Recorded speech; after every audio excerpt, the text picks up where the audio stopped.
The Case of the Stinky Socks, Chapter 7. Chip wasn't in the locker room. He wasn't on the tennis court either. Milo thought. Wildcat Willie said something about Chip going to Beulah's with the cheerleaders. Maybe he's there. Great, Jazz said. Let's go. All the teenagers hung out at Beulah's burger barn. Everything about Beulah was big. Her booming voice, her sky-high hair, her belly-busting chocolate shakes. Milo spotted Chip sharing a booth with a red-headed girl in a tennis outfit. Leaving Ethan at the counter with money for an ice cream, they squeezed through the crowd. But enough about me, Chip was saying to the girl. What do you think of my tennis serve? Milo broke in. Sorry to bother you, but... Turning to him, Chip wrinkled his nose. Whoa! And you complain about my mousse? No offense, kid, but whatever you've got on, it smells like garbage. Milo sighed. I wanted to ask about those socks. They smelled like garbage, too. The boy you saw taking them? Who was he? I don't know, Chip said. I only saw him from the back. What was he wearing? Jazz asked. Chip frowned. A baseball cap, I think. What color? Blue and gold, of course. Wildcat colors. Milo caught his breath. Maybe the thief really wasn't an Eggleston Eagle. Could it have been Wildcat Willie? Milo asked.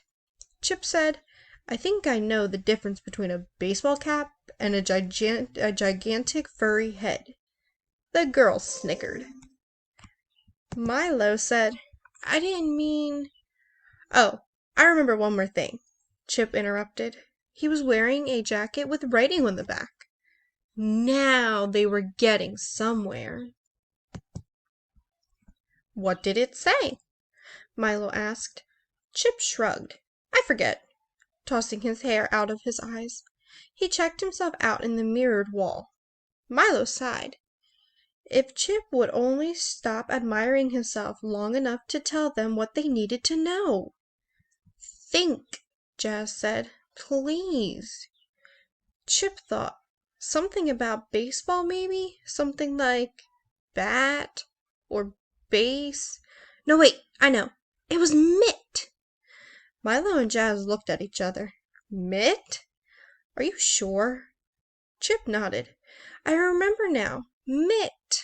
Like a baseball mitt. That seems like a strange thing to put on a jacket, Jazz said.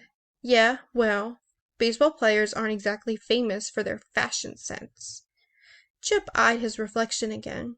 Now, a tennis star, on the other hand. Milo and Jazz made their escape, scooping up Ethan on their way out.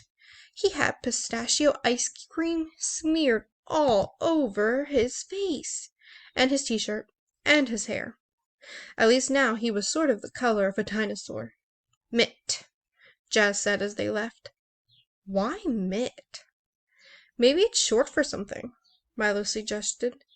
Is there anybody on the team named Mitchell? Or Mitt something else? I'll ask Dylan. She pulled a notebook out of her pocket. It was purple with gold stars. What is that? Milo said. My detective notebook, of course. Real detectives do not write in purple notebooks, Jazz. Oh, yeah? She pointed to a sticky pink spot on his shirt. The real detectives wear strawberry jam. While he scrubbed at the spot with spit, Jazz wrote in her notebook. She tapped her pen against her teeth. It could also be a nickname that has nothing to do with his name. Maybe it means that he wears a baseball mitt. Don't all the players wear a mitt? Milo asked. Jazz shook her head. Most of them wear a glove. Only the catcher and the first baseman wear a mitt. So the thief has to be one of those two players. Or somebody nicknamed Mitt, she reminded him. Milo felt excitement bubble up inside him like one of Beulah's root beer floats. He was so close. Soon he'd be writing to Dash Marlowe, to reveal how he'd solved his first case.